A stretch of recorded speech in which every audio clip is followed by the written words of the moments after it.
ქართული ოცნების ამომრჩევლად ქართული ოცნება რატო არ მოწონს? აი რა პრეტენზია აქვს პარტიის მიმართ, რომელსაც ხმას აძლევს? ეგ პრეტენზიები აქვს, რომ რავი, ახლა კაზინოების, ნარკოპრიტონების და საროსკიპოების ქალაქად რატო გადამიქციეს თბილისი, ხო? და ეგ აზიანებს კაცო ოცნებას. ქართულ მიწას რატო ყიდი? რო ეკითხები ოცნებას. მაგაზე ნაცები მობრუნდებიან, არ უტარდება კაი თავდაცვა.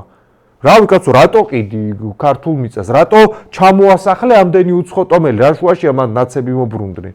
და ეგ ისეთი რაღაცაა, რაზეც მე როგორც მინიმუმ ქმედებების იმიტაცია უწევს. თავიდან იწყებს, რომ ეგ არ არის პრობლემა.